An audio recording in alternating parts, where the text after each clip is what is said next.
Hello, welcome to the all-new Marvel Roundup, the Southgate Media Group's guide to the Marvel Comics of the week. As always, I am Phil Parrish, and joining me is... Charlie Esser. Alright, and I guess it's my turn to start this week, so I will start with The Mighty Captain Marvel number 4. Yay! Have you noticed that there's Mighty in front of, at least two women right now, Mighty Captain Marvel and Mighty Thor? Yeah, well, I mean, I don't know why she's mighty, but Thor's always been mighty. Yes. Hercules is incredible, and I think Hercules has been mighty in the past too, but I don't know. Yeah, mighty is one of those words, but Mighty Captain Marvel, I think they could have given her a different differentiator, but she is mighty. Yeah, so this one, right where last one left off, remember Captain Marvel had gotten cut or whatever in the battle with that bounty hunter, and as she's carrying the Kree girl away, her powers are really flaring out of control, so now she's really out of control, damaging the Alpha Flight station. Alpha Flight's trying to stop her. I don't know if they show how they finally knock her out, but she wakes up what did they say, a day later maybe, and the bounty hunter's taking the girl. Captain Marvel wakes up in a hospital strapped to the bed, and Black Widow and Spider-Woman are there, and they're like, and Spider-Woman's like, oh yeah, those straps are really gonna hold her, because Captain Marvel tries to get up and takes the whole bed with her. But then they let her free because Black Widow and Spider-Woman said they're supposed to keep an eye on her. Who is it? That committee or whoever told them to keep an eye on her because their powers are flaring up. They think she's dangerous. But since Captain Marvel's powers flare up around the Kree, especially those Kree children, she uses that feeling to find where the bounty hunter went. Some kind of installation. Did they explain why they let the bounty hunter take the girl? Well, Captain Marvel was tearing. I think it was because Captain Marvel was basically tearing up the Alpha Flight station, so everyone was too distracted. Oh, well, okay. That was what was confusing me. I thought you said that she was waking up 2 days later. Well, she's waking up hours or a day later or something, but. I mean, they showed the bounty hunter grab the girl as Captain Marvel was rampaging out of control. I see. Okay, I understand. But yeah, she tracks down this installation that isn't far from the refugee camp where she originally found the girl. Who she's calling Bean. So Captain Marvel enters and she's attacked by the bounty hunter, who again shapeshifts to look just like her. So they're fighting. And then I guess the mastermind behind the bounty hunter, Dr. Eve, shows up, and she hits a button. The bounty hunter basically just falls over. I guess the bounty hunter is some kind of creation of I don't know if it's an android or a robot, but the doctor just shuts it off. Dr. Eve? Is her last name L? I don't know. All they say is Dr. Eve. And she shows Captain Marvel her plan, I guess. She's linked all the Kree children in a machine. Who she's been talking to, the Purple Man. But, yeah. Well, basically, and Captain Marvel's like, well, he wasn't the first to do that either. Yeah, I know. But yeah, Captain Marvel's like, well, how are you going to use them as a weapon? And Dr. Eve says, no, they're just the trigger. I'm going to use them. You're the weapon. They're the trigger. And as Captain Marvel's she hits the floor, feeling all weak and out of control. Guess who shows up? Emergency protocols triggered. Just a little backup, cautionary measure, strictly worst case scenario. It's the Tony Stark AI. He gets around. Oh, Tony Stark. And Stark says he's scanning and. There's no saving in this round. I'm sorry you can't fix this, but all you can do is take the punch. So Carol rips the Kree girl she's been hanging out with Bean out of the machine and flies off. The other Kree children wake up okay, but then there's a big blue detonation in the sky. And then later they show Captain Marvel sitting on a hill. She goes, "That makes it official. Out of all my Alpha Flight crew members, you were my bravest. What am I going to do without you? You help me remember there's more to the stars than a battlefield and more to me than a soldier." But then they show the girl kind of floating there and in the weird blue energy. She says, "You've shifted into energy, pure Hala energy. That's what Tony AI said. I'm so sorry. I'm going to find a way to shift you back. Until then," the girl's like, "Carol, star stuff. Bean, star stuff. Bean lives in stars now, like Carol." She's like, "Not afraid, Carol. Never afraid." So, and Captain Marvel takes off. And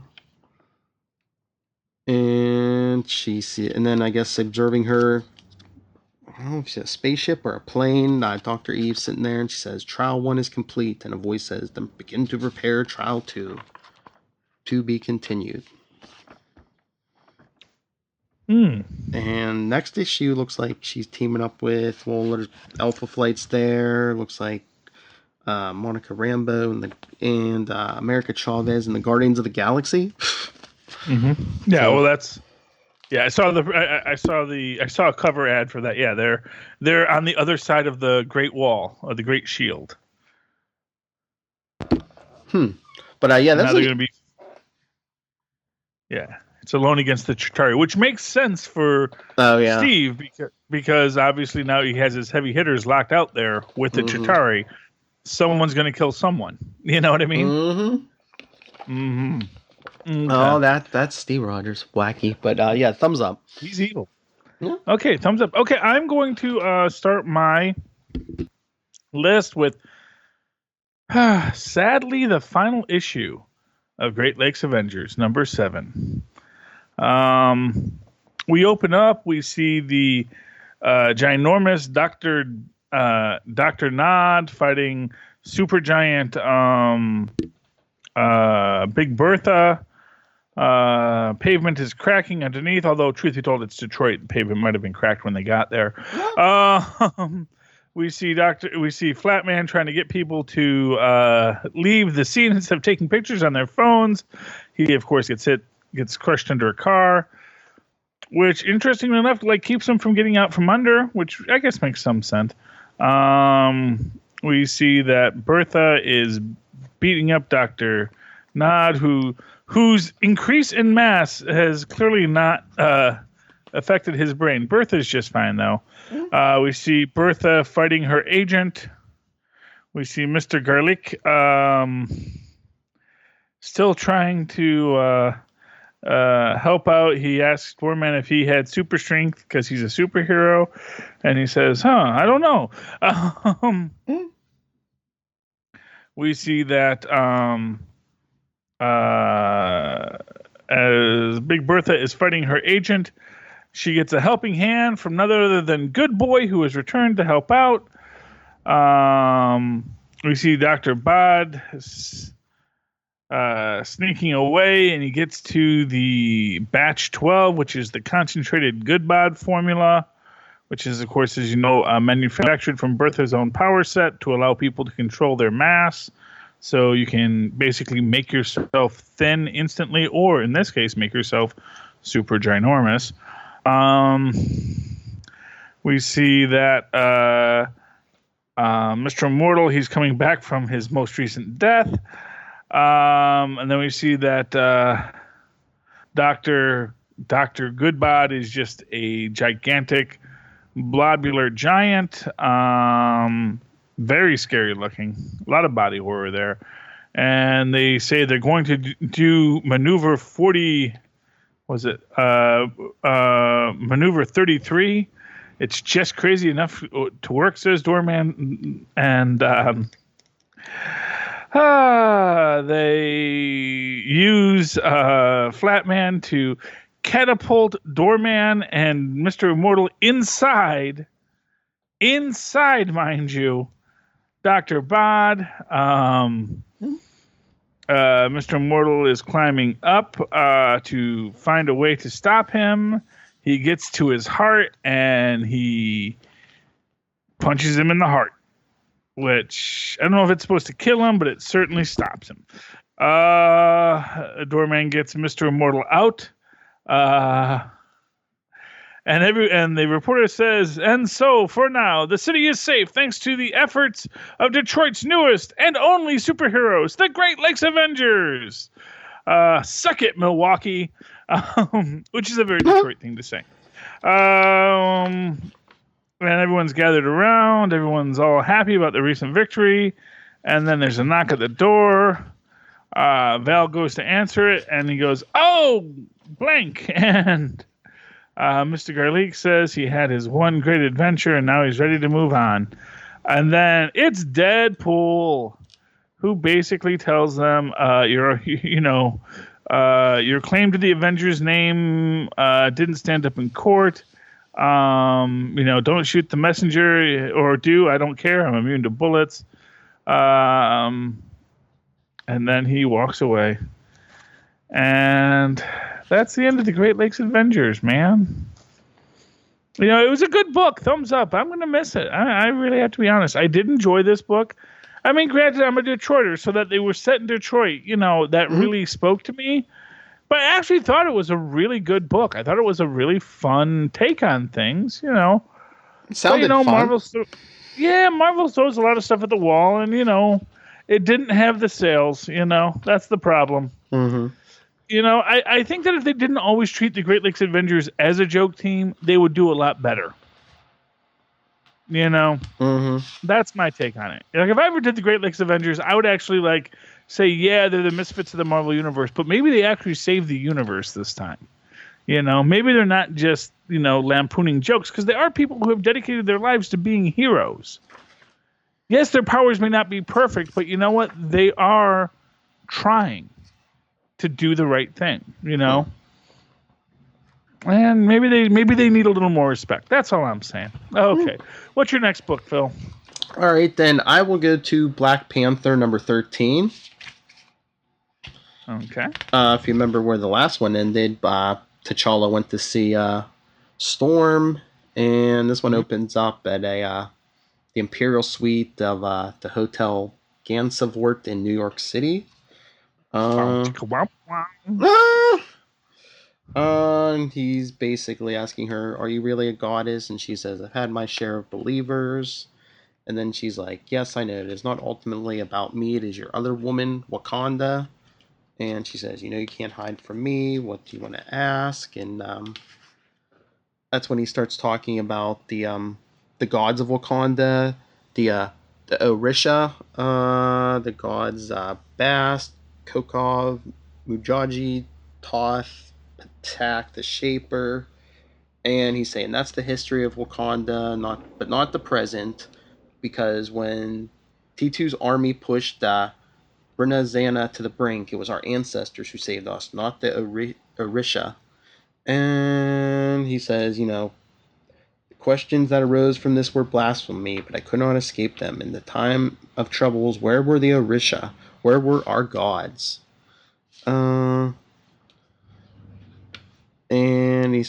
I guess the elders were consulted. In one section of Wakanda, it rained for 3 weeks straight. Crops were drowning.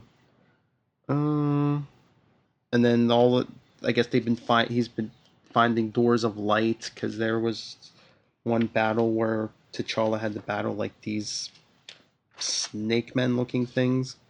They don't have legs, they have snake tails. Yeah,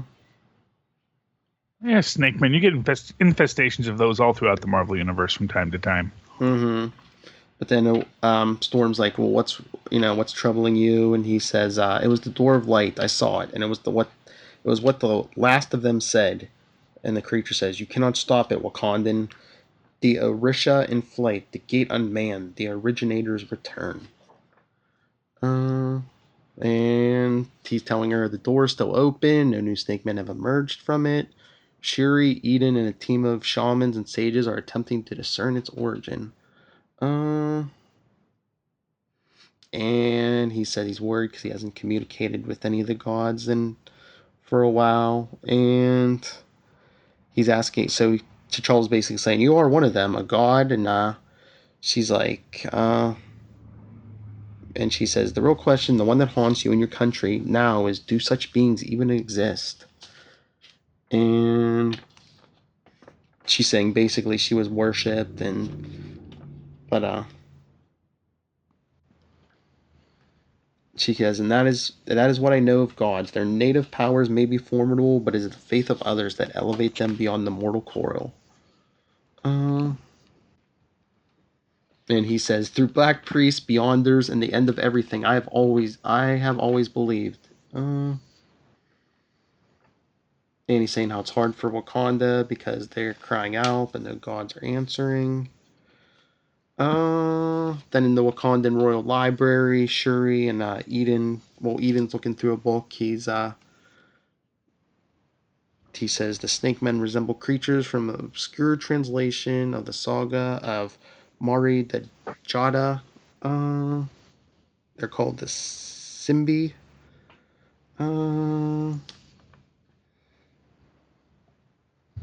And Shuri is saying,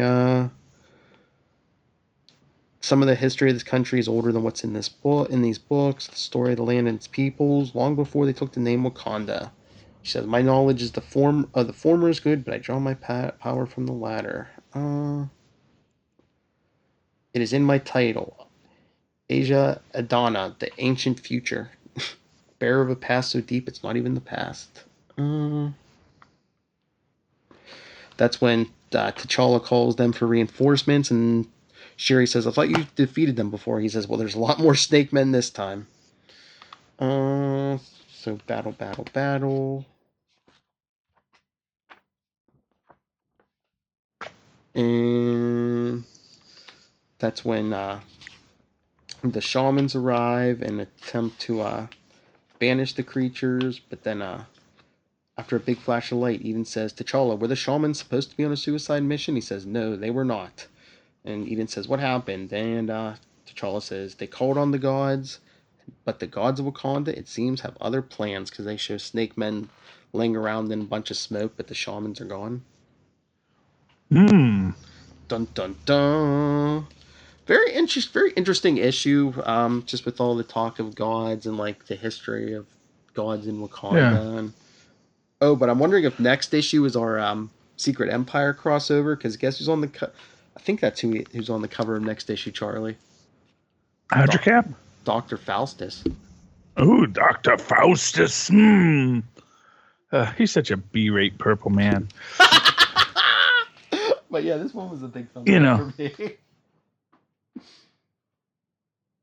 Okay, moving right along. I'm going to do, and now apologies to our fair listeners. I left my copy of Occupy Avengers at work today, so I don't have it in front of me, but I'm going to be reviewing it from memory, and this is a great book. Yes. When last we left our intrepid heroes, they had found the Skrull city in I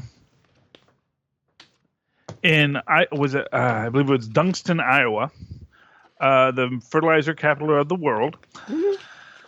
Hey, makes you wonder if those are Skrull cows that are producing that high quality fertilizer. Oh, jeez. They haven't mentioned it, but maybe some of the Skrulls said, "You know what? We would rather be cows." And that's actually one of the things I like about this book is that when you first have that whole Skrull cow incident. Mm-hmm. I'm going to write David Walker, and I'm going to ask him about this. I got to write a letter to the editor this week. Because when you first have it, you have the Skrulls say to Reed Richards, "Yes, turn us into anything other than Skrulls. We hate being Skrulls." And what strikes me about the Dunkstown people is like they're these people. They're just folks who are like, dude, we don't want to be the warrior conqueror race. We don't want to be part of this fascist regime. We would really rather just go find a place and live our lives and be human, live a delightful life, And But of course, the bad guys, who Hawkeye thinks are Kree mercenary or Kree bounty hunters, and everyone knows they're not Kree bounty hunters. But there's a lot of they're battling, and of course, Red Wolf is being basically the Native American Captain America. I tell you what, Red Wolf becoming Captain America after Hydra Cap, that might be a good choice. I think we'd all be very comfortable with that. He has that, like I say, he has that definite Conan trapped in the 20th century super soldier vibe going for him. Yeah, but you're going to say you could take it away from Sam Wilson? Well, Sam Wilson just gave it up. Yeah, but I mean, after Hydra Cap's defeated, he could take it back, try to redeem it. He could take it back. Bucky could take it back, or maybe they both say, someone else has to, someone fresh, and I'm not saying they're going to give it to Red Wolf. I'm just saying, I think that if anyone is like super soldier worthy in the current Marvel universe, of course, meanwhile, he's a guy who's like, I don't even know what America is. I just want to get home. Yeah. Well, actually, he knows what America is because Timely was during the founding of the United States. But he might say, why would I want to be Captain America? I'm freaking... I don't know what tribe he was, but, I'm from my group. You guys are America is the, fascist invaders. I'm sure from Red Wolf's point of view, it was like, what, you didn't know that guy was a fascist? He's wearing an American flag. Don't you know what these people do to people? Not for nothing. Jeez. Just to get a little political for you there, But yes, Red Wolf, really, he does impress me throughout this whole thing. He's using the phone to look up scrolls, which is bothering Hawkeye. And then we got Wheels Walensky, because apparently the battle van is maybe not quite sentient, but, has a really user-friendly interface that isn't quite sure if it's sentient or not. Although that could be like when you ask Siri if she's sentient and she says, I don't understand the question. No. Of course you understand the question, sir. You just don't want to reveal too much. Just waiting to get our codes. Anyway. Back to the storyline. Wheels Walensky tries to interface with the van, and the van keeps on saying, processing. We'll be ready in just a couple of minutes, which I thought was delightful and frustrating because, of course, it is that user-friendly interface, trying to allay the fears of a person, even as the actions that are taking way too long. We get these fantastic moments. The innkeeper's husband gets shot, and we see that he was actually human. Mm-hmm. And the innkeeper turns back into a Skrull and says, you killed my husband. You killed my one true love. We get a great point here about how Skrulls really shouldn't have hard sexualized mammalian genders since they're not mammals. I guess possibly it's a male Skrull. And we have seen female Skrulls with mammalian features, but that also could have just been affectations put on by those Skrulls to signal certain things within Skrull society. And drone Skrulls probably are relatively genderless. Or maybe he was a gay Skrull. That's cool too. Not going to judge. But, that Skrull is beating up the lead bounty hunter Skrull. And then we do find out they are Skrulls. Tilda, of course, has some great scenes making people bleed. All in all, it just, it is a fantastic book. Oh, yeah. And it man, I tell you, I am telling you, man, this week, I don't know if it's always this week, but Ultimates, Hulk, and this. And it's any one of these could have been my pick of the week. Even Thor's really good this week. Thor's always good, but it's these are some fantastic books, but it's, honestly, it always comes down to Hulk and this. And man, it is a tough choice. What's my pick of the week? Either this or Hulk. I think I am going to go with Hulk this week. Just because I think I've kind of always defaulted to this because, hey, they've got a Hulk, he's got a Hawkeye. But what Hulk has done just holding back has been so fantastic, and you get your payoff this issue, but we'll get to that when we get to Hulk. But yeah, I mean, just as many thumbs as I have going straight up, my toe thumbs, my finger thumbs, every thumb I have going up for Occupy Avengers. Honestly, the best Avengers book out there. Yeah, really good book. All right, then I think I'll go to X-Men Gold #2. If you remember, this team of X-Men encountered a new Brotherhood of Evil Mutants outside the UN. A lot of fighting, and then Kitty calls for a TFS, and one of the villains, Mask, says, "What's a TFS?" It's a telekinetic fastball special as Colossus comes hurtling in. So fight. Oh, and then up on the roof, who manages to take away Nightcrawler and Old Man Logan is, I guess, Mesmero, but I swear he looks like Brainiac. Well, he always looks weird. I mean, I've never quite gotten what he's supposed to be. Because he's like head and yeah. But he's got like the metal thing on his head too. Or does he not have that here? It looks like a line, so I don't know. There's something on his head. Maybe they trimmed it down. Yeah. Maybe he's got like a booster thing on it. He's an old Omega Flight guy. Mm-hmm. Alpha Flight villain. Department H, man. They had a lot of mutants in Canada. You ever notice that? Yeah. Yeah. But so Mesmero takes Nightcrawler and Old Man Logan away, and then the rest of the X-Men are battling the Brotherhood until they teleport out because S.H.I.E.L.D. arrives with Steve Rogers. So this must take place before Secret Empire. Well, yeah, I guess so. So Steve's talking to Kitty about the whole thing and about asking her about the new Brotherhood. He's like, was that Avalanche and Pyro? Those guys are dead. And he's like, well, that's hardly permanent in our business. And she says, voices are different. I think they're just two guys without an original idea between them. Then Mask, the former Morlock. There was that weird alien or lizard-looking guy. Kitty says she don't know who he is, but the other one is this hot female Mask or is this Mask with the robes? It's Mask with the robes. Okay, because I remember there was like a period where Mask actually could change his or her own appearance, and turned him basically into like Aphrodite. Yes. So Franklin put her back into the messed up face. Mm-hmm.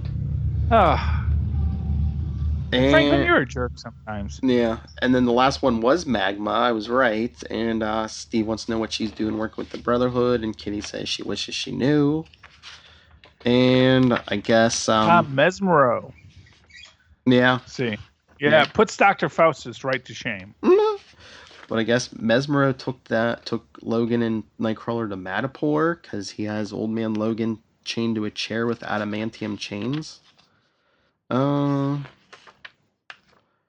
they need adamantium chains? He doesn't actually have superhuman strength. Yeah, but he has adamantium claws, though. Yeah, you just have to keep the chains away from where his claws can reach, That's true, yeah. I'm just saying. I know, but the X-Men tracked down Nightcrawler, who Mesmero just left in an alley in Madripoor because he had him fall over until he passed out. But I guess that's a distraction because the Brotherhood has kidnapped the mayor of New York. And that Lydia Nance is on TV, calling for mutant deportation. Wonder where we get that. Wonder where she got that idea from. Where are they going to deport mutants to?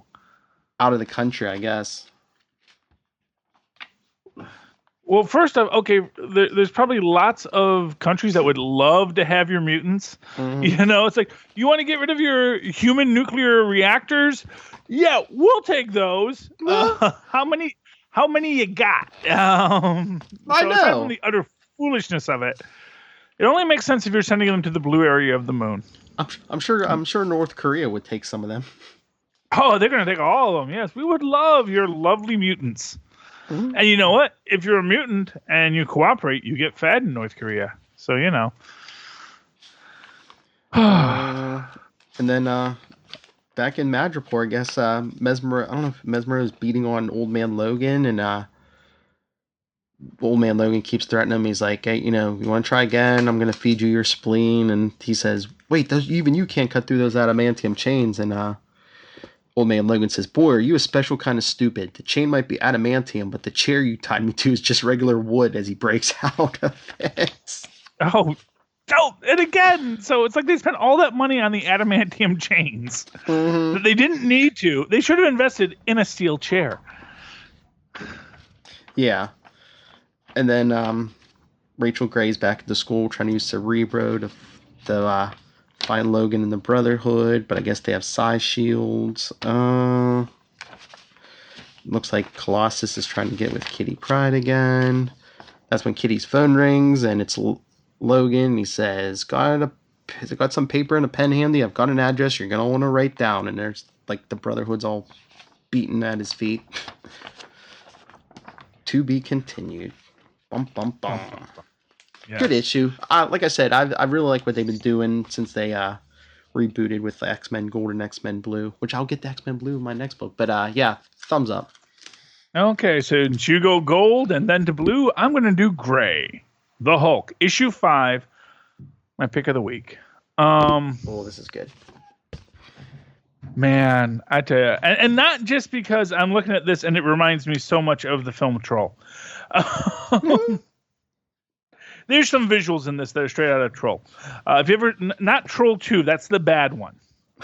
Troll, the original one with Sonny Bono, is actually a really decent film. Mm-hmm. I forget who plays the dwarf in that, but he's actually really good. Yes, but the original Troll is actually a decent movie. It's sad that, like, because Troll 2 was so bad, it overshadows the original Troll. Mm-hmm. But the original Troll was actually a really fun film. We wake up with we open up with before in the hospital, out of the woods, post-war, whatever that means. It's Jen in bed, sort of dealing. You see Carol come in, sort of trying to apologize, and we're not even apologize, but just sort of like make sure that things are okay. And Jen saying, "I'm still going to practice law. I'm still going to practice this law firm. I'm going to do that." He says, "Right, yes, if that's," he says, "that's the plan for now." He says, "Okay, right, take care of yourself, Jen, and know if you need." So I'm going to be totally fine, And this, it's this great thing about, when people suffer trauma, there is so much about not wanting to show weakness. And when you're a Hulk and you've got this trauma, and then, and not for nothing, when, Carol Danvers walks in, Captain Marvel, mm-hmm. and, it's how you feel powerless. And then no one's doing anything bad to her. And then she gets a visit from who?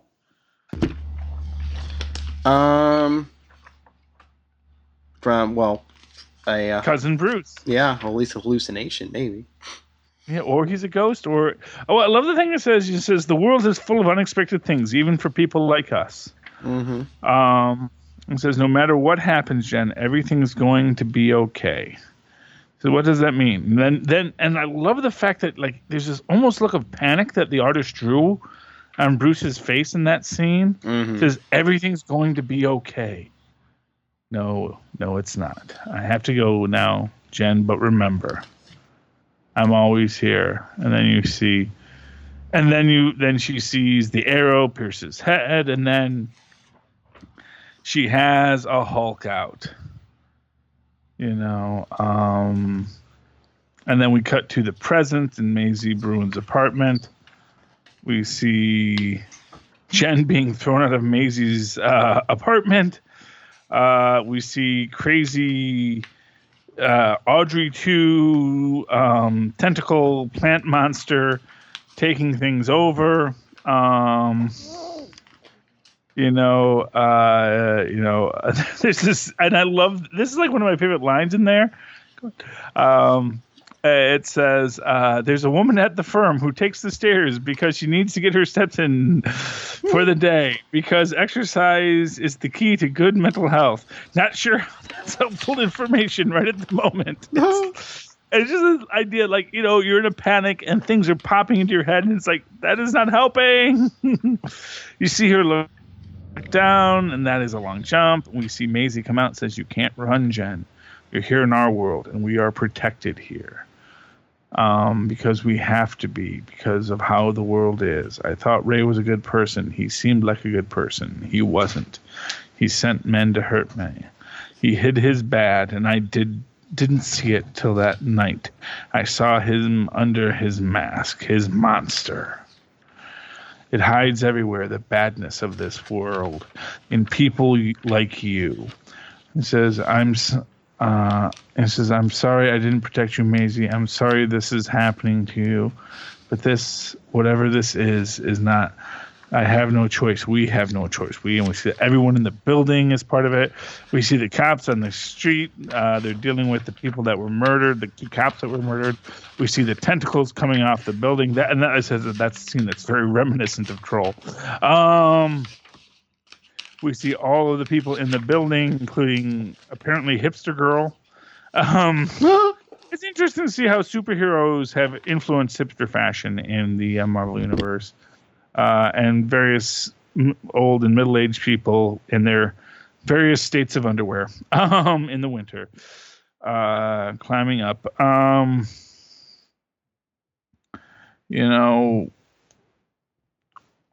We see Jen trying to talk them down, even though she knows in her heart that things aren't going to be okay. It says, "Hey, voice, any soothing words of optimism?" Says, "This will be your end." And she says, "No." You get this little freeze and the line of green through the panel. "No matter what happens, Jen, everything's going to be okay. Change. Everything's not okay. I'm not okay. No one's okay." To be continued. And then we get the flash of next week, which has Gray She-Hulk on the cover fighting the monster. Man. Oh, I mean, Hulk is such a powerful book.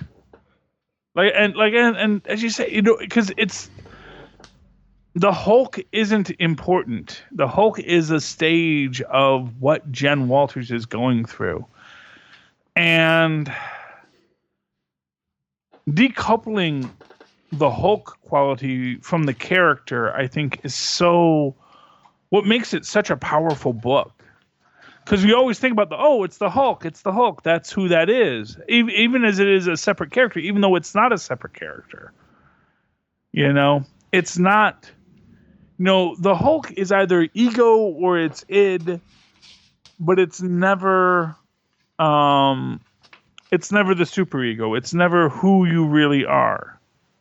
Mm-hmm. And I may be getting my Freudian sense of selves separated there. But, who you really are is Bruce Banner. Who you really are is Jen Walters. Who you really are is Ben Grimm. And who you become when you are the monster isn't really who you are. It's an affectation on that monster and how you interpret yourself through that being. And to recognize the trauma of becoming a Hulk is really awesome. And it is, honestly, Hulk is really, consistently, it is just such a strong book. And, for all the haters out there who says, "Oh, you have a Hulk book with no Hulk," it's like, no, the Hulk is there. It's just that the Hulk isn't in the scene. The Hulk is always there. And that's what makes it a great book. And I'm actually kind of worried that now that if we do get the Hulk next week, we do get a big punch him up finally after 6 issues. I hope that the story continues and we continue dealing with the trauma of becoming a Hulk, and having Jen Walters deal with a less than cordial relationship with her Hulk half. Mm-hmm. And that's really the differentiation between what Banner had and what she had. Was she was almost always at peace with the Hulk because she didn't have as many traumas as Bruce had growing up in an abusive, family, watching his father kill his mother, etc. Jen had a very stable family, but so when the Hulk came, it wasn't infused by trauma. Now Jen is dealing with a lot of trauma, and when she works herself back to being a person who can be comfortable with her Hulk again, it's going to be a long walk, and I'm enjoying the journey, and it is just fantastic. Pick of the week, big thumbs up. Awesome. All right, and then like I said, I guess I'll go to X-Men Blue number 2. This one was close to my pick of the week, but I'm saving that.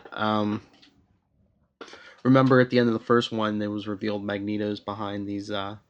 He's working with these X-Men, the young X-Men, but so this one opens up. It flashes back to 2 months ago, where Magneto contacted Jean Grey and had her meet him in a junkyard, and she's like, "You don't trust me?" And she's like, "You're Magneto. Of course I don't trust you." She says, "Plus, having me meet you in a junkyard full of all this metal, it's a perfect place for you to unleash the fury of your powers." And she says, "You're the first mutant who ever tried to kill me and my friends." He says, "That was a long time ago." And she says, "For you," she says, "we were pulled out of time." She goes, "It feels like just days for me." And she's like, "In all that time, what have you done? How many times did you attack the X-Men? How many people did you hurt? How many times did you launch full-scale attacks against the world? The world!" And she says, "I don't care what anyone says. You're not an X-Man. We're not friends." And he says, "You're right." He's like, "This is why I've come to you." He says, "Mutants have been given yet another chance at survival. Perhaps our last chance. It is an opportunity I do not want to see squandered." He talks about Charles Xavier's dream, and once I challenged that idea. Now, though, I believe if mutants are to survive, they must do so alongside humans. And he's like, "I know I've been seen as a monster." He says, "So I need allies who reflect the very best of mutant kind. I need you, the original X-Men." And then he pulls off the helmet and he says, "Perhaps you'd feel more comfortable if you could see for yourself that I speak the truth." So she mind scans him, and they don't show what she sees yet, but she's like, okay. She looks kind of uneasy, but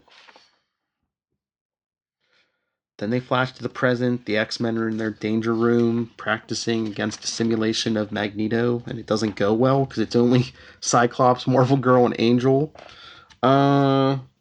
So Angel says he'll go find Iceman, and Cyclops says he'll go find Beast.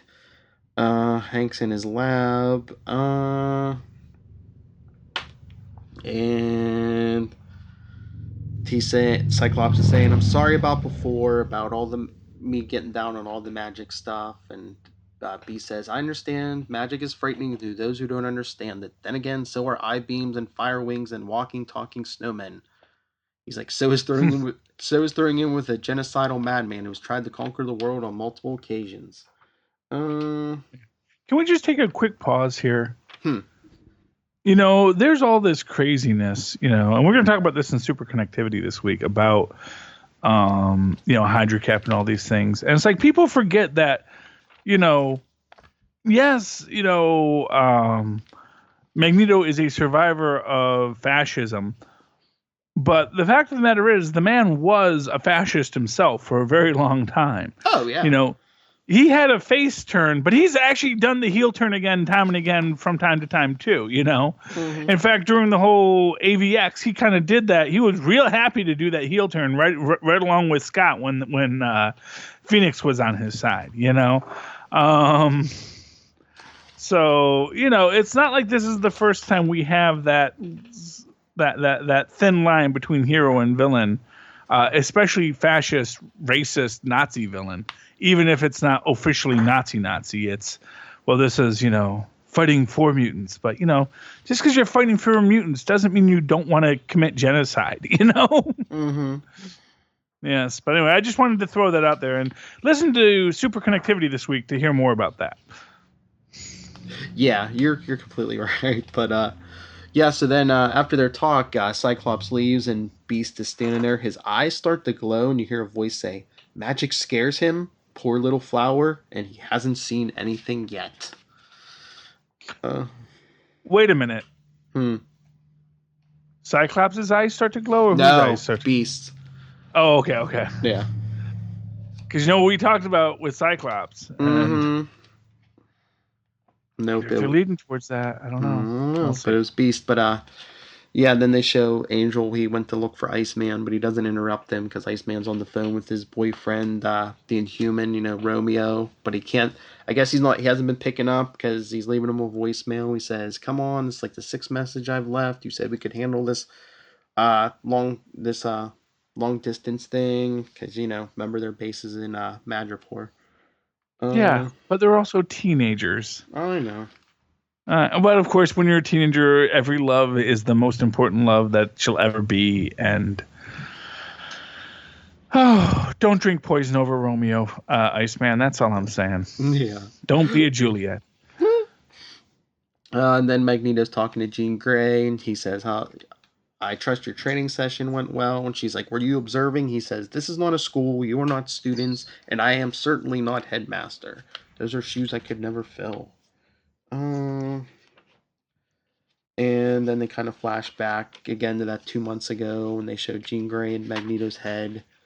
And, she's saying she used decoys so he didn't know where she was looking. She says, he's telling the truth. I know he is. At least he thinks he is. But there's something more. I could feel it. Other thoughts pushed away, buried, hidden. She sees him in the concentration camp, like, as a kid, all angry. And she's like, he's lost so much. He wants peace so badly. I can feel it. But he's so angry. That's when they get an alert. Their sentinels have been detected in Barcelona. So Jean Grey calls everyone with her telepathy. She says, to me, my X-Men. And Cyclops says, nice, how'd that feel? She says, honestly, kind of creepy. So they get in the Blackbird and they take off. And Iceman's like, Jean, if Magneto wanted to kill us, throwing us at Sentinels would be a good way to do it. And Cyclops is like, we'd be doing this same thing even if we had stayed with Professor Kitty. Professor Kitty. So they get to Barcelona. There's like 5 sentinels standing in the street. One looks up and says, greetings, fellow mutants. And Iceman's like, fellow mutants? Say what now? But I guess I don't wait till next issue because the issue ends in back in Madripoor. Magneto's talking to his, I guess, robotic butler or whatever. And the robot tells him the X-Men have engaged the Sentinels, and Magneto says, monitor them, and the robot says, you are concerned for their well-being, and he says, they're fine, they know how to deal with Sentinels, it is simply this world. The more things change, the more they stay the same. And it looks like they're going downstairs into a basement or something, and Magneto says, what about our project? The robot says, all is going according to plan, sir. The time platform is almost ready. Soon you will be able to send the young X-Men back to their time period of origin. Bum, bum, bum. Say what? Yeah, he doesn't know. I guess. Yeah, because I was like, didn't we already go over this? They can't go back. Yeah, I guess, like I said, I guess he doesn't know that yet. So good book or lousy book or? No, it was a good book. I enjoyed it. Like I said, it was probably close to being one of my pick of the week, but I'm saving that. But yeah, it was very good. I recommend it. Thumbs up. Both X-Men books were good, but this one was probably just a hair better. Yes. Well, since you do X-Men, I'm going to go to The Mighty Thor with special guest appearance by Quentin Quire. And this is weird to me. Because again, it's one of these things where, like, we ended off last week with the final judgment being called, and we see what appears to be Mangog's hand coming out of the lava, and pretty clearly what they're implying there. Then this episode opens up with Quentin Quire on Krakoa, who apparently didn't they retcon Krakoa away, or did they retcon him back? I don't know. He was in one of those X-Men books right before Wolverine died. I think he was actually acting as like I don't know, like the front lawn of the Jean Grey school or something. It's Yeah. weird. Well, because like when the all new, all different X-Men first showed up, they went to go battle Krakoa. Mm-hmm. And then there was like this whole thing about with like Vulcan, as I recall, that like the original, like the battling of Krakoa was actually like a myth, or it didn't actually happen because they were hiding the fact that Krakoa or that Vulcan was actually, Scott's third brother. Because apparently these Summers just keep on forgetting that how many kids they have. that kid, the father couldn't keep it in his pants. Jeez, I know. There's like so many Summers brothers. I know, but they're like all like insanely powerful Summers brothers. It's like, Yeah, I know. it's like you kind of gotta wonder what's going on with that Summers. I guess maybe that's why Mr. Sinister is so obsessed with them. It's like, dude, you were like worse than the Howlets, you people. It's like all your kids are mutants. That's why he wanted to use that DNA and combine it with Jean Grey's and make powerful warrior and Cable. There you go. Anyway, so Quentin Quire, he's on his island being, look how anti-something I am, or how weird I am, or, I'm cool because I'm an individual just like everybody else, kind of thing.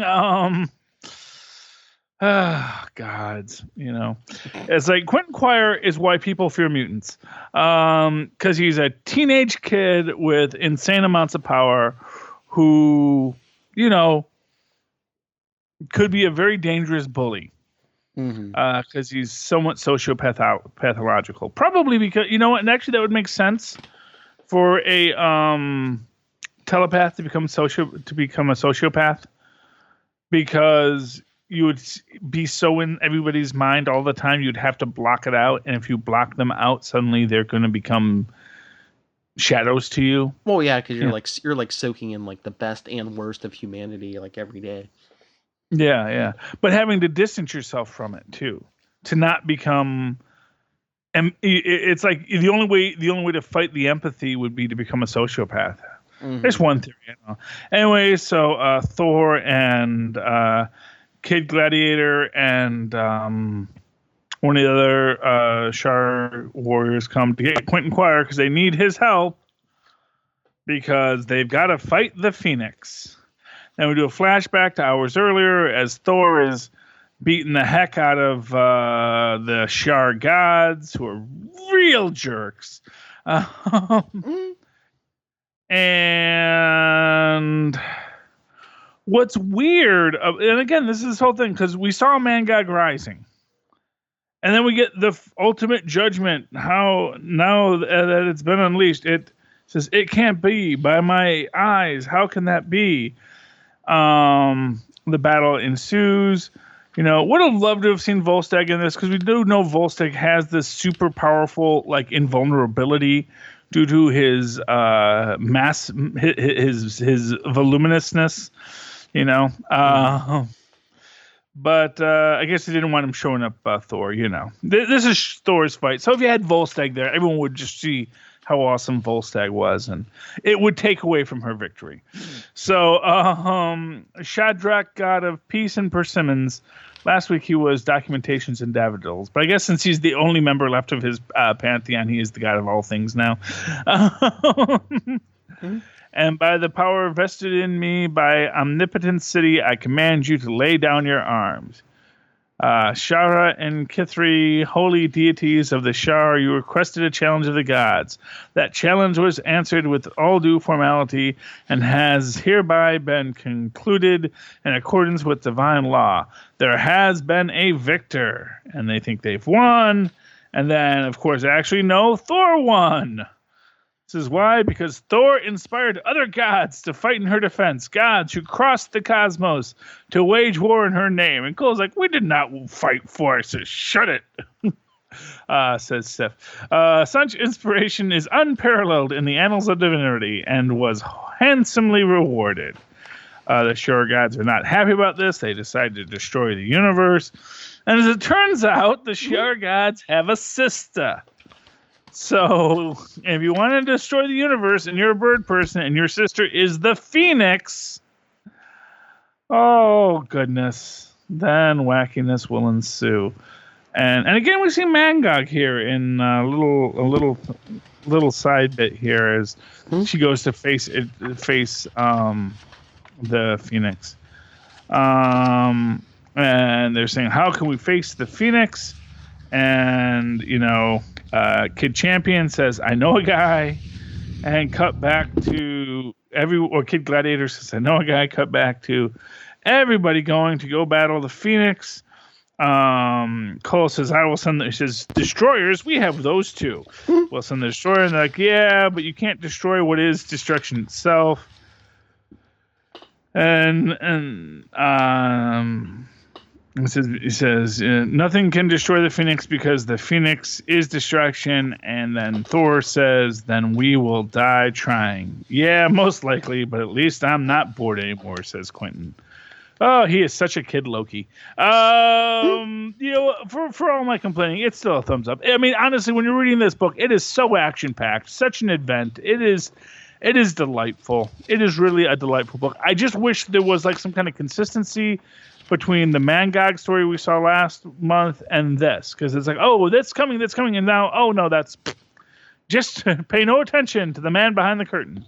So we'll see if Mangog shows up later. Okay, what's your next book, Phil? All right, then I will go to Old Man Logan number 22.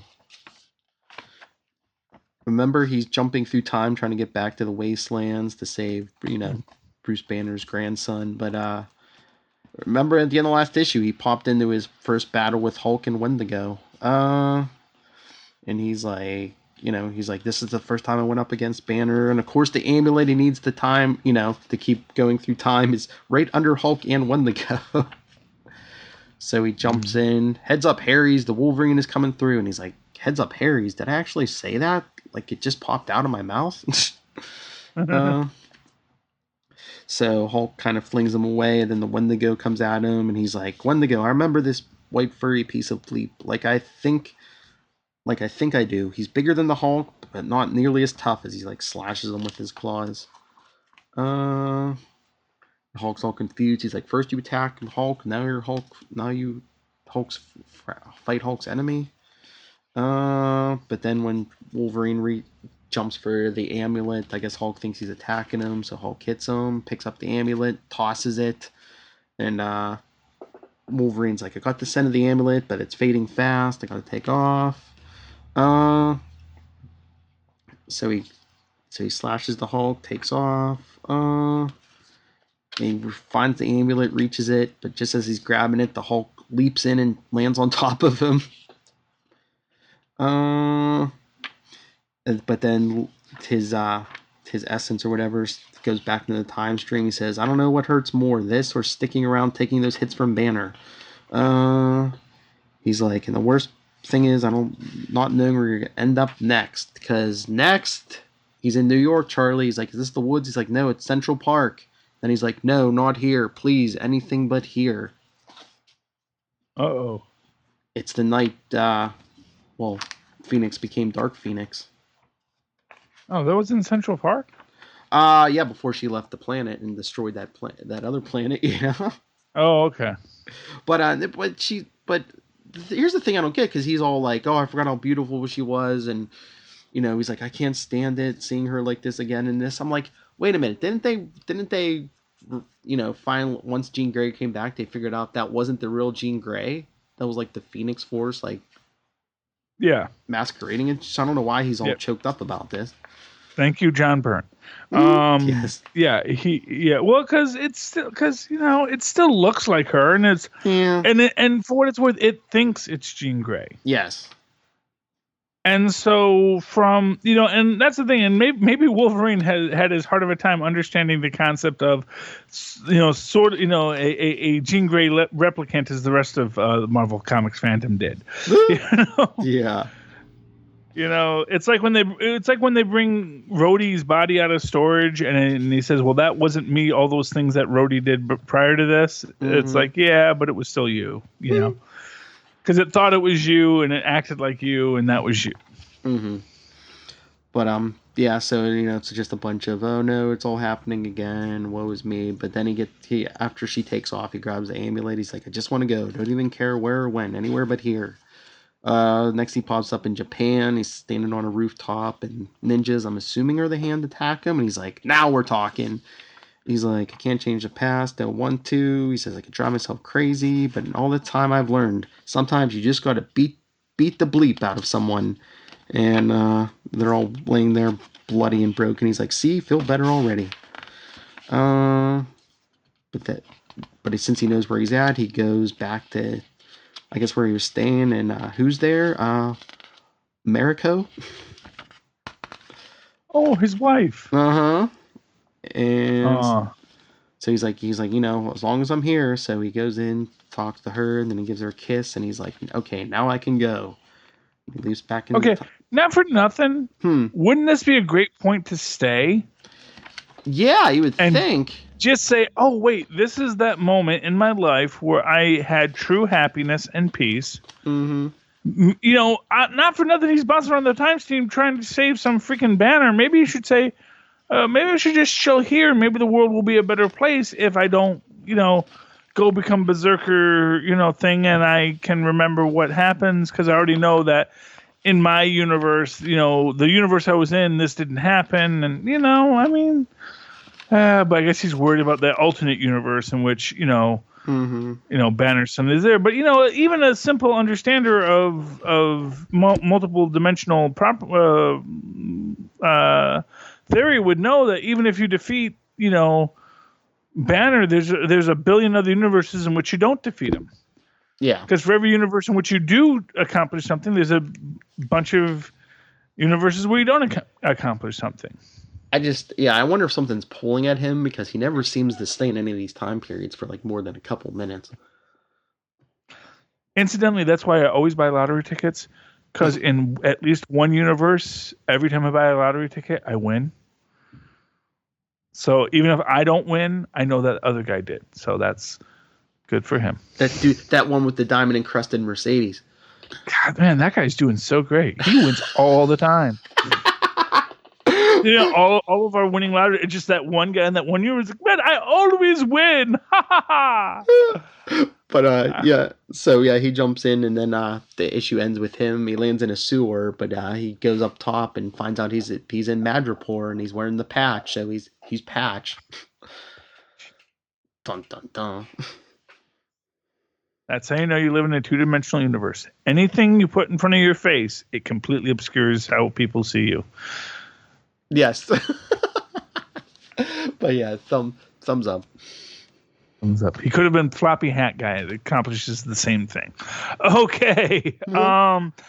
That brings me to my last book this week, Ultimates 2, number 6. Man, another great book. And this is a great punch 'em up. And man, philosophical with that first firmament. Which, for what it's worth, I mean, here's the thing about this first firmament guy. He's not the first firmament. Because the second he broke things up, he became something else, Mm-hmm.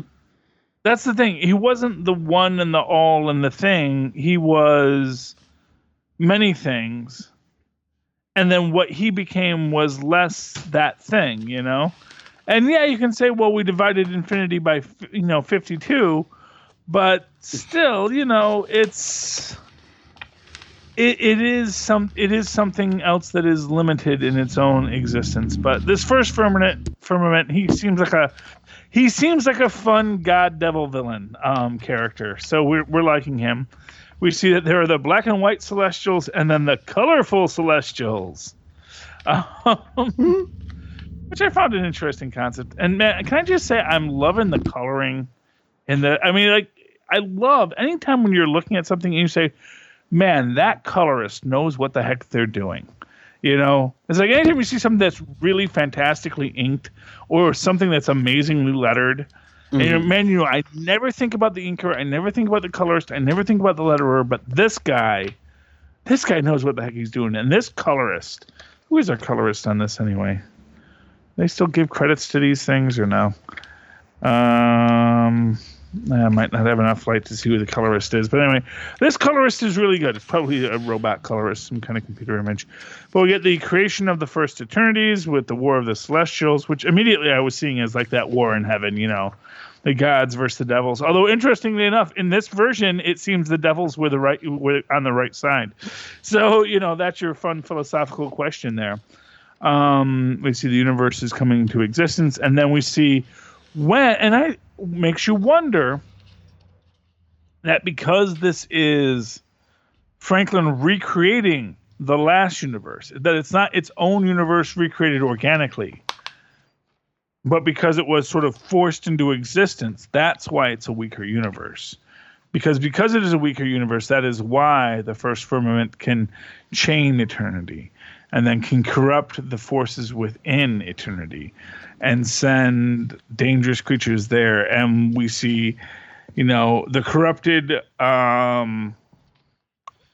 Galactus, hungering, rah, and they say, his hunger as Rostakov, who is now some kind of big old yellow mollusk of some sort,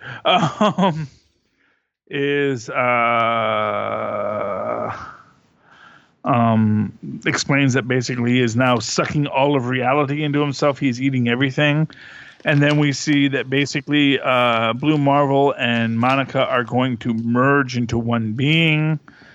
And we see what forms on their hands.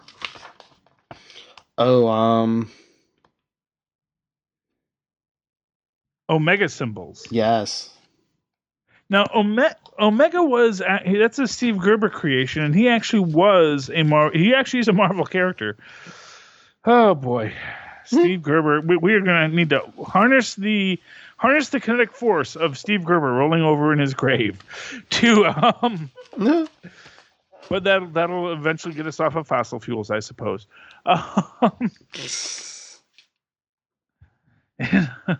Disney says, "Hey, we own that!" Ha ha ha! Oh, before the Emperor Mouse.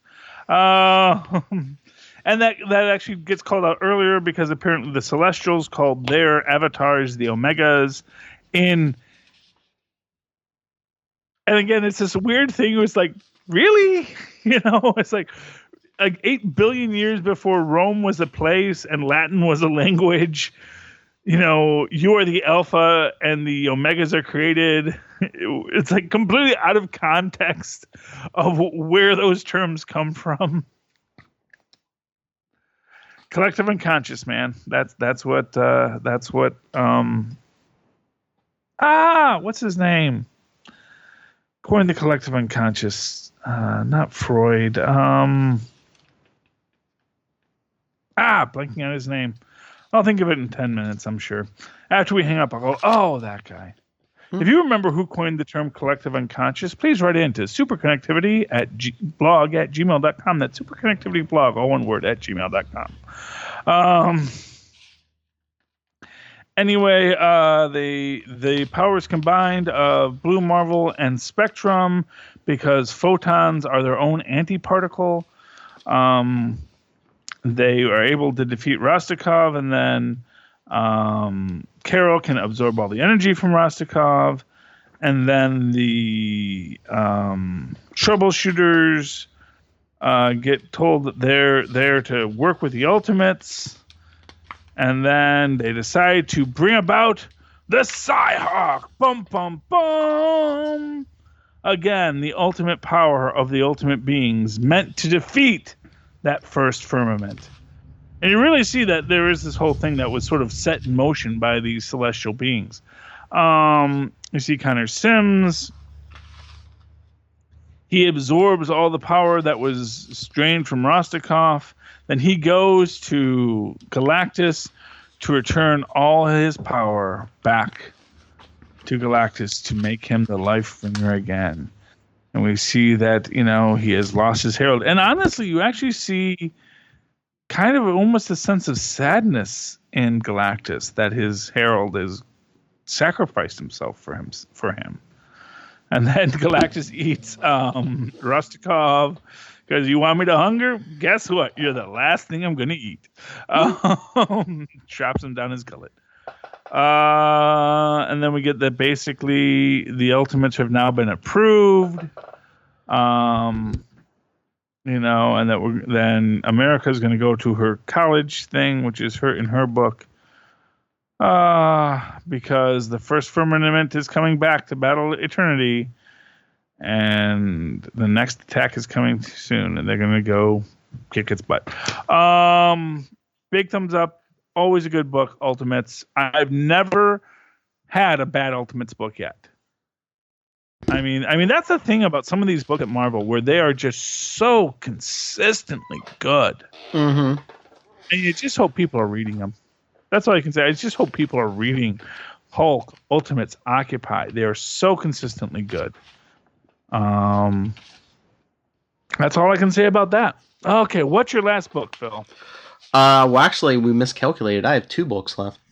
Oh, well, then what are your last 2 books, Phil? Take us out of here in a blaze of glory. All right. Well, the first one is Infamous Iron Man #7.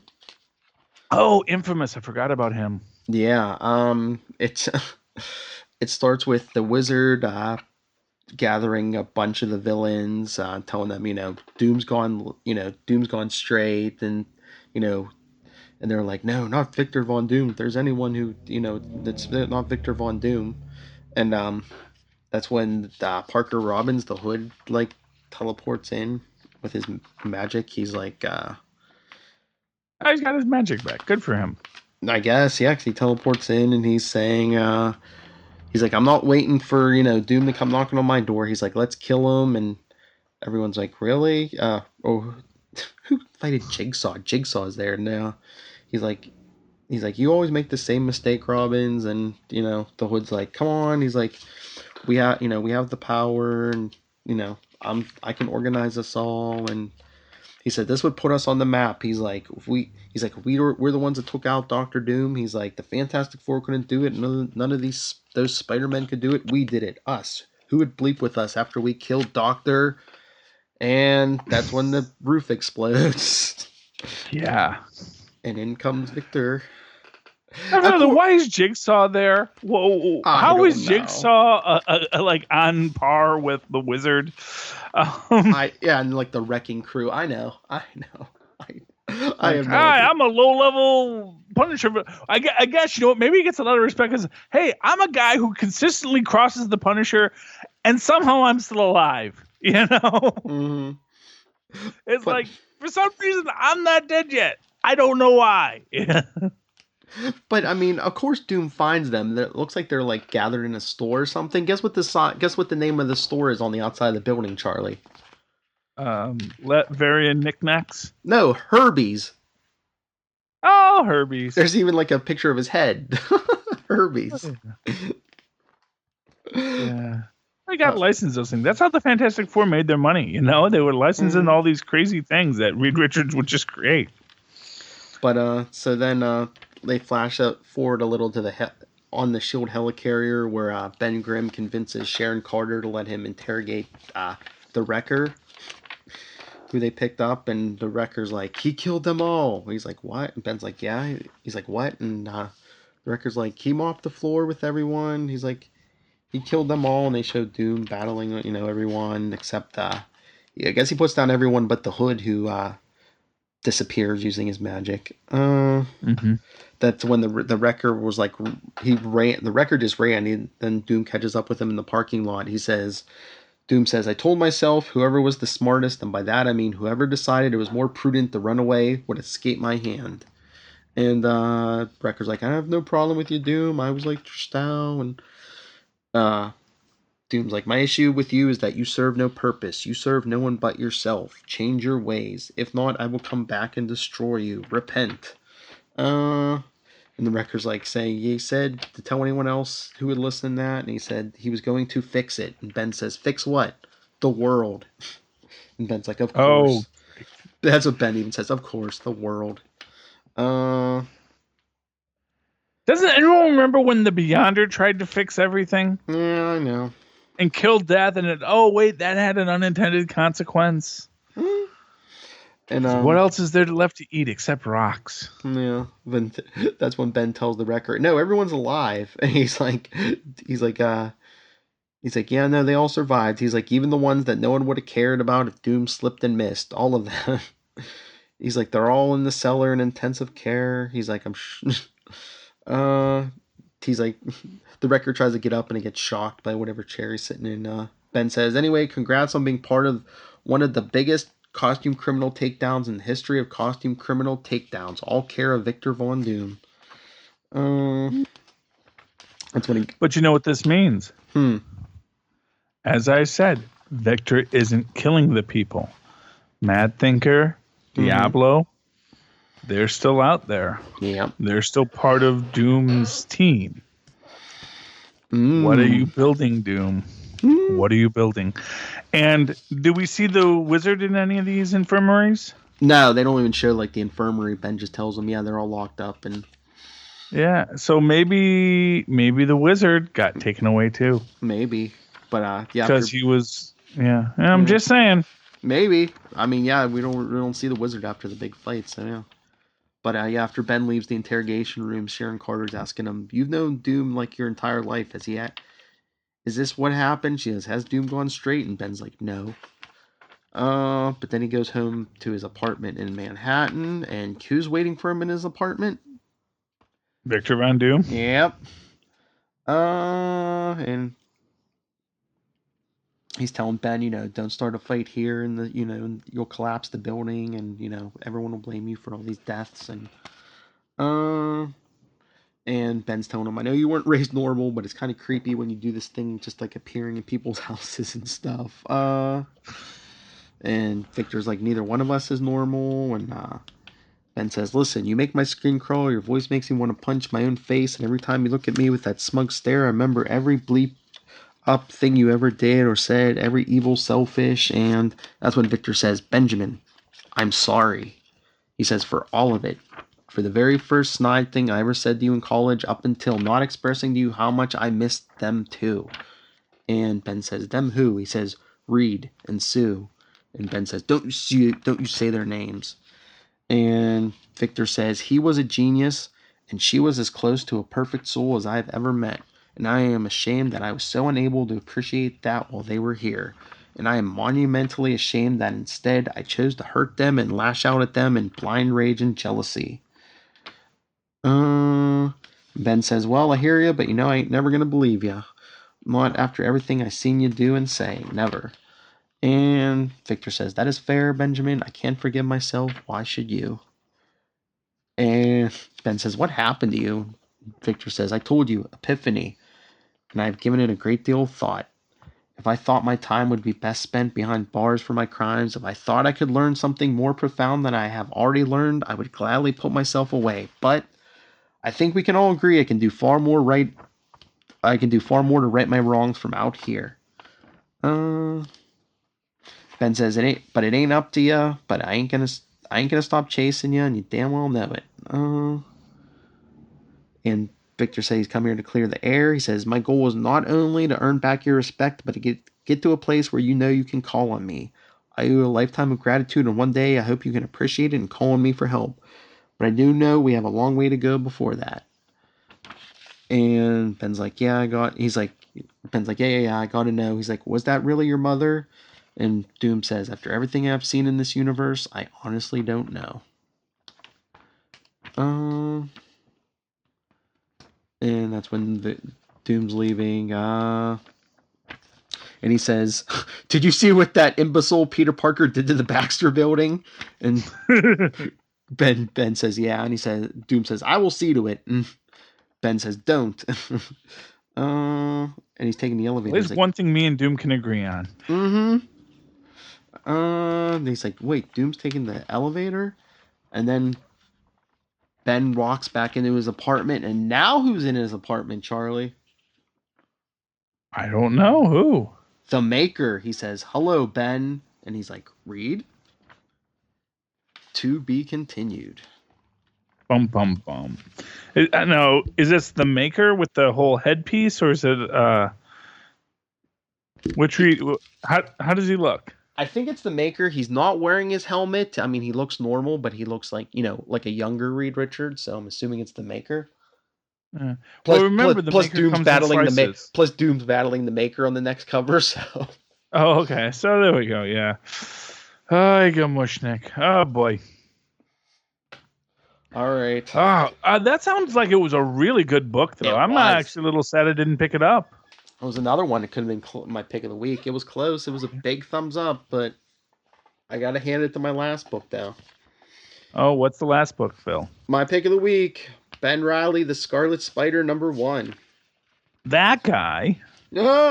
But yeah. So it opens up. All right, Peter David wrote this. So where is Ben Ooh, Riley? Guess where Ben Riley's at. where's Peter David? Mm-hmm. Las Vegas? Yes. Yeah. I know my Peter David. The dude loves Vegas. I love Peter David. He is actually one of my favorite comic book writers, Yes. like bar none. Oh yeah. But yeah, so like Ben's just like hanging out on the rooftops, and he's thinking how Peter thought he had it bad when he was a kid, but at least he had a roof over his head and an aunt and uncle who loved him and stuff. He says he has a crappy motel room and not much money left, and then he starts hallucinating. He's talking to himself. There's this with the Scarlet Spider. His first Scarlet Spider costume. He's talking back and forth to himself, and he said, and the hallucination's like, how long are you gonna sulk up here? And he's like, I'm not sulking. So your plan fell apart. He says, your plans always fall apart because you're the bad guy. And he's like, I'm not the bad guy. And the hallucination's like, you had a scheme that failed thanks to Spider-Man. Kind of think that makes you the bad guy by definition. And he's like, I was trying to bring people back to life. What rule was I breaking? And the hallucination says, the first one. He says, what? Thou shalt have no gods before me. He's like, you tried to set yourself up in the big man's place, and he sent one of his angels to smack you down. But you're in good company. Remember Lucifer? So Ben's swinging off. Uh-oh. Mm-hmm. Are we going to get a little Mephisto references in this? I don't know. But so Ben's swinging off. He hears a scream, and he says, thank God. A woman's getting mugged in an alley. A guy with a knife. Ben's hanging on the wall. He says, hey, do you have a costume? And the guy's like, what? He says, a costume, tights or armor. He says, something or maybe a more impressive weapon than a knife. He says, I mean, you're the first bad guy I'm fighting in Las Vegas. I kind of like it if you had something more threatening. And the guy pulls out a gun and he says, there you go. Now we're talking. And the guy's like, get out of here, Spider-Man. He says, not Spider-Man, the Scarlet Spider. Don't call me Spider-Man again, because if you do, and he kicks the guy in the head, it won't go well for you. So the Ben hands the woman her purse back, and he's holding the gun. He says, "Nice heft. Where'd you get this?" And the guy's like, "Put it down. I thought you didn't use guns. You're Spider-Man." And Ben shoots him in the knee, and he says, "I warned him. Can't say I didn't warn him. You heard me warn him, right?" And the woman's like, "Yeah." He says, "There you go." So they're walking out of the alley, and he says, "There should be more slot machines in this everywhere. This is Vegas." And he says, see, I liked you. He says, your name wouldn't be Mary Jane or Gwen, would it? And she says, Mandy. He says, okay, Mandy, my name's Ben. Keep it to yourself. And she says, I really don't know how to thank you or repay you. He says, $100. She says, I'm sorry. He says, give me $100. We'll call it square. She's like, I'm out of work. Things have been tight. She's like, I can give you 50. She's like, I can repay you more when I get a job. He says, okay. He says, but if you try to back out of our deal, it won't go well for you. Then he's like, but then he gives her the gun. And she's like, what? And he's like, here. And she's like, I've never held a gun before. He says, well, you just got mugged, so keep it in your purse. He's like, because after all, you never know who you're going to run into. And he takes off. What a strange man, this Ben Riley. Uh-huh. And But then in San Francisco, remember that female doctor he was working with? Rita, I don't forget what her last name is. But she's getting in her car. But then the Jackal shows up, and she's like, she's like the Jackal, and she's like, I missed you. She says, when you said, is this Fuzzy Yode Jackal, or is this old guy Jackal? No, this is what Ben Riley looked like, with the mask and the suit and the red suit and everything. Ooh, fancy Jackal. Yeah, and she's like, oh, I missed you. When you said you're going away, I thought I'd never see you again. And the Jackal says, really? Where did I tell you I was going? And she's like, wait, what kind of question is that? She's like, wait a minute. She sees his chin and stuff. She says, your scars, they've changed, but that's impossible. She's like, wait, you're not the Jackal. And he rips off his the mask. He says, Kane, that's right. He's like, thanks for confirming for me that he's still alive. Tell me where he is. And Wait, Kane? yeah. Oh, he's back. Oh, that's right. Yeah, he was back. He just Mm-hmm. he had like some zombie thing for a little bit, but I guess Mm. he's not zombie now, or No, I don't think so. But he's got a couple scars on it. His face is kind of scarred up. okay. Well, good for Kane. Nice to see him coming back. And he tells her, "You're gonna tell me where he is, one way or another." And she's like, "Hi, you're a superhero. I'd like to see you try." And he grabs her wrist and says, "I'm not, and you won't." Yeah, these spider clones are not the nicest people. Uh huh. It's like all that selfishness and cruelty of Peter Parker just got concentrated in his clones. Mm-hmm. But then back in Vegas, Ben Reilly's in his hotel room, and now he's talking to a hallucination of him as the Jackal. They're telling him, you're ridiculous. You think you can walk away from me? You think by destroying the Jackal mask, you can just, it's not that easy. And that's when Ben puts his fist through the hallucination's chest, and the Jackal says, "How could you?" And Ben says, "Seemed like a good idea." Then he goes down to the casino, and he's looking at the big statue of the owner, Cassandra Mercury. Uh-oh. Yep, I think you know where this is going, but talking about how she's... I have no idea where it's going, but she's obviously either a superhero or a villain. Well, he's talking about how she's a self-made woman. I guess she had a daughter, but they don't say how, but her daughter must have died somehow. Well, she said she lost her, but I'm assuming... there's a scene with her telling her employee to keep her money safe. Ben's walking around the casino. That's when he sees a guy yelling at an old woman playing a slot machine. He's saying, "That's enough, June." He's like, "June?" He's thinking, not May, but close enough. Why did you say Martha? and I guess the guy's her husband. He's like, "June, this is insane. Do you know how long it took me to find you? You have to stop this. You have to come home." And she's just ignoring him. And Ben grabs him. He says, "That's enough. Let her go." He's like, "I'm her husband. Who the hell are you?" And Ben goes, "You mean you don't recognize me? I'm her nephew." And the guy's like, "That's insane. She's an only child." And Ben's like, live with it." And the guy's like, "Fine, I'm done with her. You want her? You got her. I'm dead to her."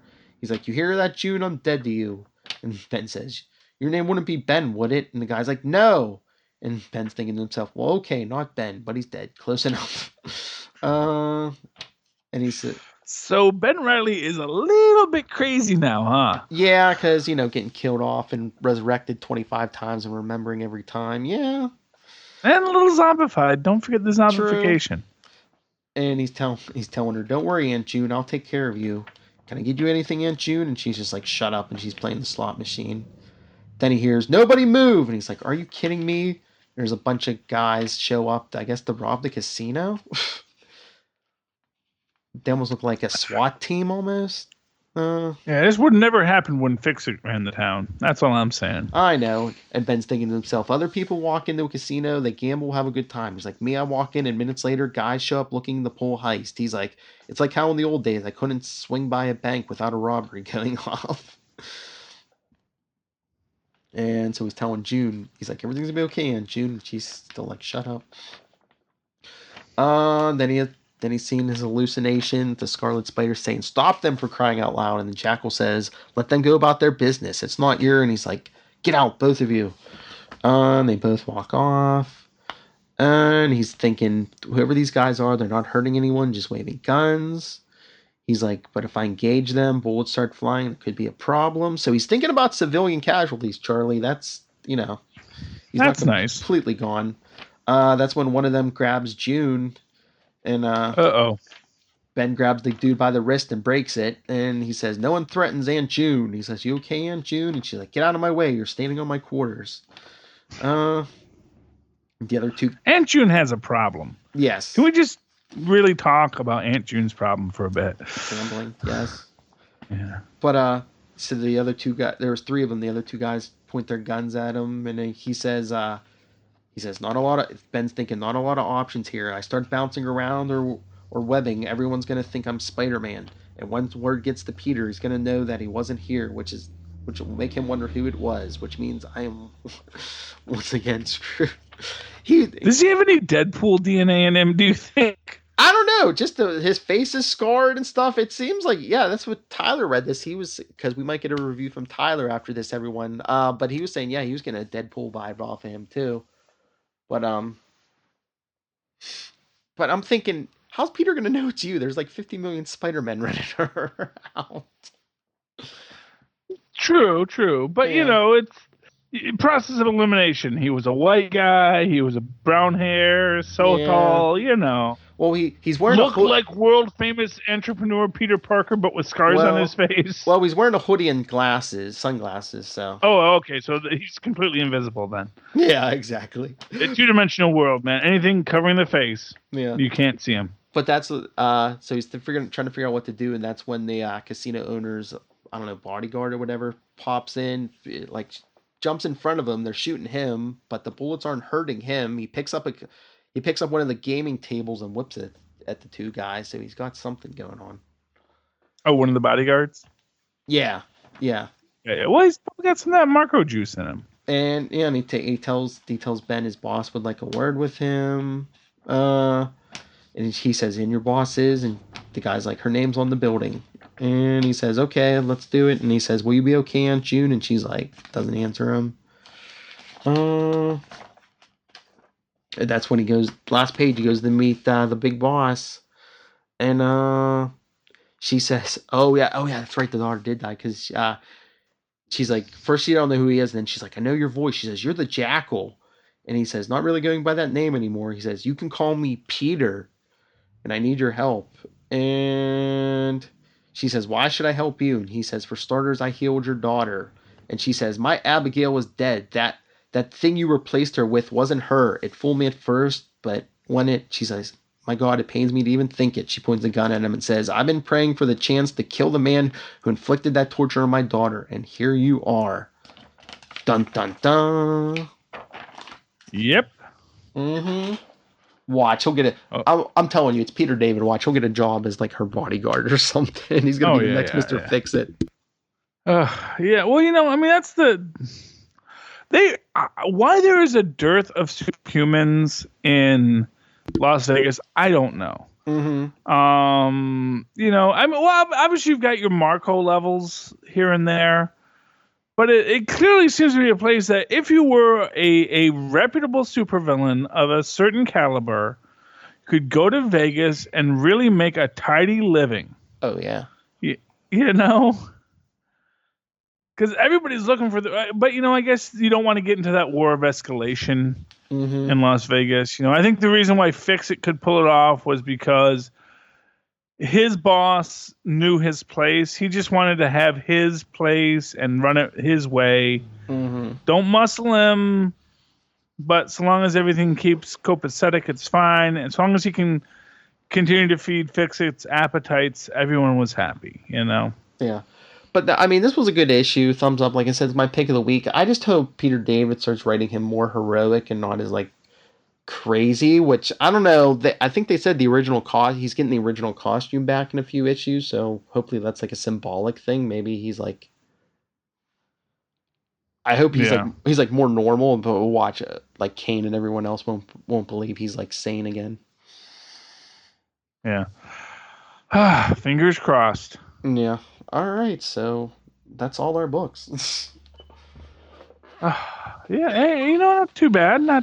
Under 2 hours. And like I said, unless things fall through, we might have a review from Tyler on Scarlet Spider after this. So it will be a 2-hour one then. Yeah. Okay. Yes, but all right. Before we go, I like to make an announcement. I usually do our social media, but I got good news and bad news for you people. The bad news. After May, Charlie, Esther, and I are not going to be doing the Marvel Roundup.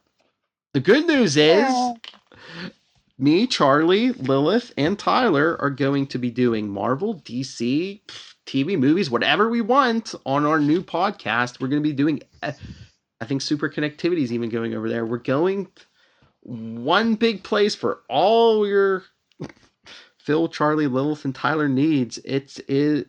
It's going to be the new podcast, Capes and Lunatics. Ooh. Have to figure out which one of us is Capes and which one is Lunatics. But if you want to... I thought I was and. But you can get in on the ground floor because our social media is already up. Check us out, facebook.com/capes and lunatics. On Twitter, we are at Capes Lunatics. We're even on Instagram, and I even have a board up on Pinterest. So go find us there. And Charlie doesn't even know this. We're going to have voicemail. We have a voicemail number. Ooh. It's 614-382-2737. So basically 614-38-CAPES. Ooh. So Stockton Piner, I know you're going to call us. Yes. Keep saying, hey, even when even when we're not doing the official Marvel Roundup, Stockton, you can still email us, call in your...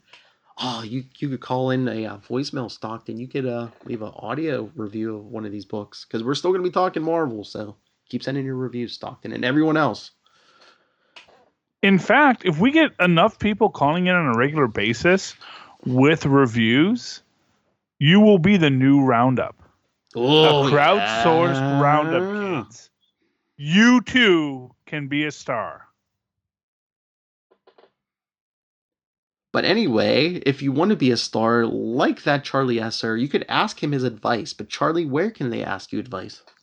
Well, of course, you can always email me in that old-fashioned email way, or the way our mas and pas once did, at superconnectivityblog@gmail.com. That's superconnectivityblog, all one word, at gmail.com. And, of course, follow me on the Twitters as we live tweet all sorts of things. At Charlie Esser, that's CharlieEsselcr. Look for the two E's in the middle for quality. All right, and as for me, you could... always get a hold of me, nightwingpdp@gmail.com. On Twitter, I am at nightwingpdp. And remember, like I said, follow us to Capes and Lunatics. It's going to be our home for everything we do starting in June. So facebook.com/Capes and Lunatics, at Capes Lunatics on Twitter. And remember, send us voicemail 614-382-2737. That's 614-38-CAPES. All right. A lot of books this week. I'm trying to remember if there's a lot of books next week. It might be a little better, like not as much. I know I officially have a light week next week. I think I have a lighter week too. Yeah, I think I have 2 or 3 books. So what's the first week of the month? I think those are usually kind of light. No, that's just pulled. Because now, with Capes and Lunatics, I can get an Archie book to read. You can do whatever you want, Charlie. Ooh. All right, everyone. Like we said, come back next week for all the fun and mayhem. And remember, if you've discovered you have superpowers, make it to that safe oasis in the desert. That's right, Las Vegas. Good night.